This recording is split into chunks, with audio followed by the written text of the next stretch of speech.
जब आप शेड्यूल बना रहे हैं तो बस थोड़ा सा ये ध्यान रखिए कि बहुत लंबी एक साथ स्टडी ना हो।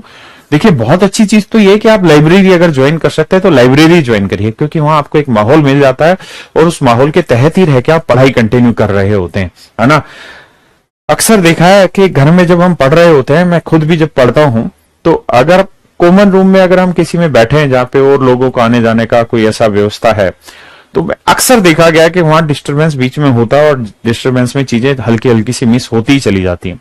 तो अगर लाइब्रेरी है तो लाइब्रेरी ज्वाइन कर लीजिए। मैंने देखा है मुखर्जी नगर में बहुत सारे बच्चों से मिलता रहता हूं मैं, तो बोलते हैं कि सर हम जैसे रात को लाइब्रेरी चले जाते हैं 11 बजे और फिर सुबह 5-6 बजे ऐसे उनका टाइम रहता है, हम लाइब्रेरी से आते हैं, पूरी रात हम पढ़ रहे होते हैं, या सुबह जाते हैं दोपहर में आते हैं, इस तरीके से। तो आप अपने हिसाब से अपना शेड्यूल तैयार करिए कि आपको किस समय कितना वजन देना है और किस चीज पे वजन देना है, मतलब किस चीज पे कितना ध्यान देना है, ये आपके ऊपर डिपेंड करता है। आप देखिए कौन सा ऐसा समय है जहां पे याद करने की क्षमता ज्यादा होती है आपकी, और कौन सा ऐसा समय जिस समय आप बोरिंग महसूस कर रहे हो, तो उस समय आप ऐसी चीज कर लीजिए जो आसान है लेकिन करनी पड़ती, कैलकुलेटिव है। जैसे मैथ में कुछ चैप्टर होते हैं जिसमें बहुत ज्यादा दिमाग नहीं लगाना होता, बस प्रैक्टिस करनी होती है। तो अपने हिसाब से उस सारी चीज का तालमेल बिठाइए, मेरे हिसाब से नहीं या किसी और बच्चे के हिसाब से नहीं।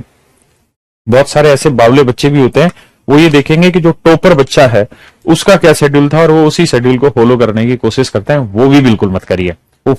वाहियात मतलब फुवड़ता का काम है कि हम किसी दूसरे के शेड्यूल को फॉलो करें। हमारी परिस्थिति अलग है, हमारे सोचने का तरीका अलग है, हम जिन जगहों पे रह रहे हैं वो जगहें अलग है, हम तैयारी किस चीज की कर रहे हैं, तो हमें अपने हिसाब से वो सारी चीजें मैनेज करनी चाहिए। बस कोशिश ये करना चाहिए कि हेल्दी खाना खाएं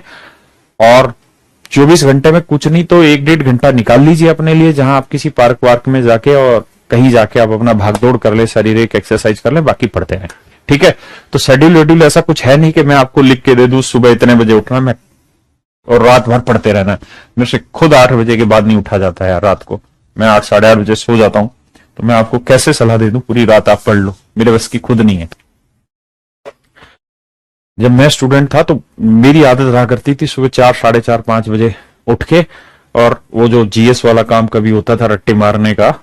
जो थोड़ा कम समझ में आता था तो उसको उस समय रटा करते थे, तो सुबह थोड़ी सी ज्यादा पावर होती है याद करने की, ऐसा हमको लगता है। लेकिन बहुत सारे विद्वान कहते हैं कि हर समय सबके लिए अलग होता है, तो जिसको जो सूट करे वैसे काम कर। आज ही